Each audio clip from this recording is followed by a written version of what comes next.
Yeah, with regard to the issue of states and boundaries, as I said, is a political issue, require a political decision within a second a minute that can be resolved. It's not scientific. So I think most of the arguments are all within the same line. That is a political issue, require a political decision among the parties that are signatories to the agreement. So they need to reach consensus on political solution to that, rather than they using it as a tactics to derail presence of peace and stability in the country. So that's, for me, I'm off after that particular issue, because political issue requires political solution. In a minute can be done.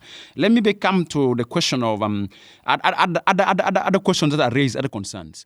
The biggest problem we have with our politicians is that our politicians have no political attitudes towards being servants of the citizens. Most of the things they're doing is that they don't take into account what the citizens look like. And here I mean every politician. Because the question normally I use is that among these political names that we have in front of us, who is new among them?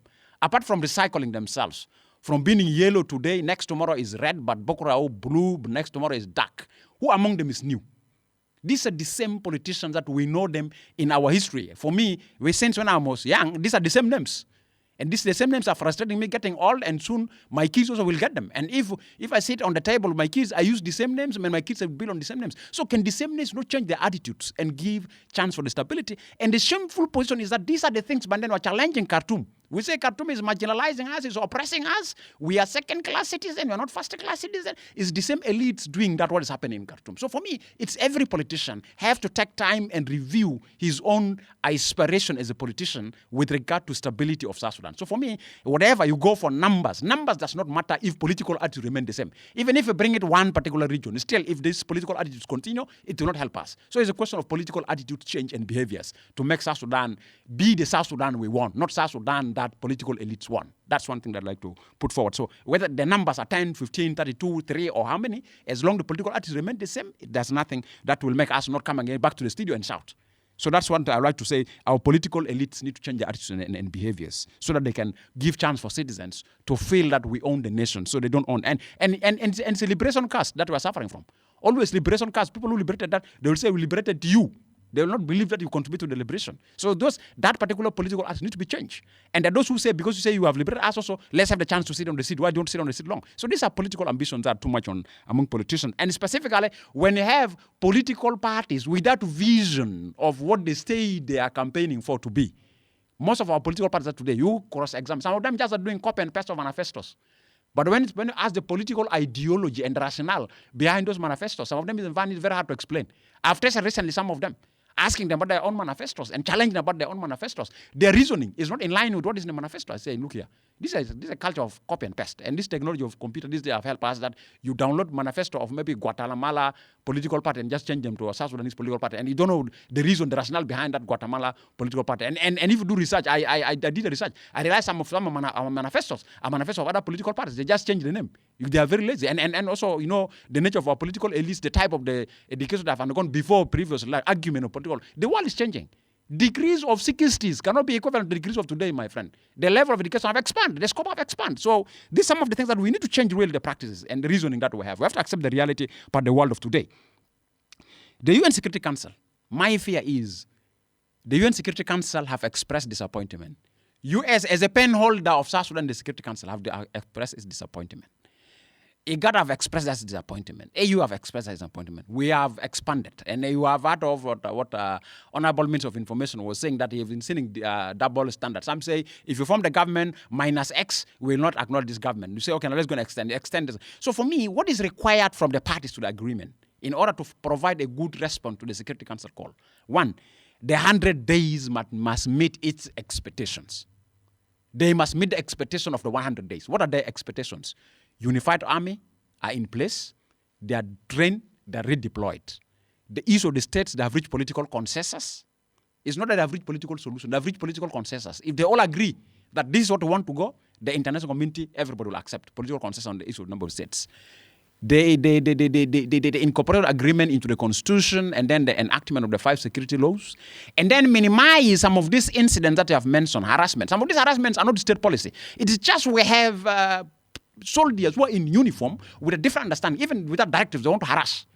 So the question of journalists being denied access to information, If you can beat journalists with a stick over, is it a state policy? This is not a state policy. So we need to start disciplining people in uniform to commit themselves to democratic standards, which are in our laws. And by the way, let me tell you, South Sudan have one of the best. South Sudan is one of the countries with the best laws. But the education about those laws, implementation of those laws are the problem. And actually, we are punishing ourselves on our own laws that we have agreed upon that this is how we want South Sudan to be. But unfortunately, we don't adhere to them. So these incidents, if they continue, being it humanitarian, being the question of civic space against journalists or activists, and if it's still political decisions are dragging us and we are not meeting the expectation of the 100 days, their chances for the following is very high. Targeted sanctions are very high. Our isolation is very high. And this time is going to be a bit bitter. And we have already seen the resolution that we have quoted. All those resolutions, if you see, they all are engulfing towards the concept of imposed targeted sanctions or imposed comprehensive sanctions. Of course, we have not yet gone for comprehensive sanction. It's what Sudan is suffering from now. Sudan is suffering from UN Security Council comprehensive sanction or other member states of the International Community comprehensive sanction. We have not yet gone for comprehensive sanction. All the sanctions going is a targeted sanctions. But when you go to the comprehensive, where the civilians now will suffer. And then if that comes, our SSP may not carry its value. It may take us to where you need to use foreign currency and foreign currency will be denied for you, a country not to use that. So I think for me, the 100 days is the last option for our political parties if they want to move smoothly in the peace implementation without subjecting the citizen to suffer. But any extension from the 100 days is a risk. So all these positions on the Security Council of IGAD, of US, or whoever, these are all posting a challenge that commit yourself to the expectation of the 100 days. You don't accomplish them, we'll have other options. And the option is a hammer. The option is not a broom or the option is not a sponge. The option is going to be a hammer. So we have become like a nail. And you know when carpenters are nailing a nail, sometimes when they nail with aggression, you know how sometimes a nail bend. And that means the citizens suffer. So we need to avoid that. The only thing right now, as civil society, we are reaching out to our leaders. Please, let's commit ourselves to 100 days. And the 100 days should be a collective responsibility also. This one thing I like to tell the citizens is that as citizens, let's not only leave the 100 days for the politicians. Let it be a collective responsibility of us as Sudanese. Let's aid the parties to make sure they are working on the 100 days. What do we need? On the agreement, disseminate the agreement, and also create a space of where the political actors will find themselves no excuse. What are they, for example? Issues of if cantonments are established, civilians don't go to be registered at the cantonment site as soldiers. Why? It's part of their responsibility to allow, let them register themselves. If they lie, let them prove their lie. Because the lies have come to an end. So otherwise, my final message is this agreement will never be delivered if we don't avail the following. From political leaders, the will to implement the agreement. Timely and adequate release of money. And let the money go to the right hands. And if the money reaches the right hands, should be used properly in a transparent way. Don't buy laptops for your family members on the expense of public treasury for peace implementation. Don't buy V8s. Quit hotels, reduce your numbers in hotels, and stop this every weekend party in hotels in the expense of the peace. Stop those ones, those extravagant expenditures, stop them. From us civil society, from us the citizens, let's talk about the agreement, let's own it, and let's push the parties to implement it per the spirit. That's my message.